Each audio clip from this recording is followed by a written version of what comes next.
more than 2.9 billion euro just for the maintenance of rail infrastructure in Germany, and still 30% of the trains run with delay because the maintenance actions are performing either too late or too early. The solution is predicting the best time and type of maintenance action.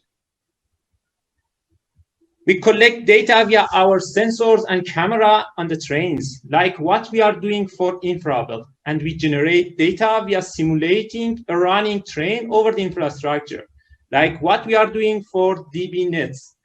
We use both measured data and synthetic data to improve our machine learning algorithms and deliver predictive maintenance plan. Providing simulation as a service and using synthetic data are our USPs. In addition, we have a patented technique in our measurements.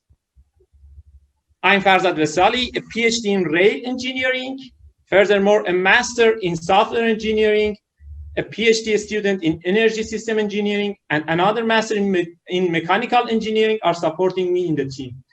We started with the use case of pantograph and catenary. We got BSS scholarship, a simulation project with DB Netz, a paid pilot project with InfraBel, the Exist grant in Technical University of Berlin, and now we are looking for partners and more projects here.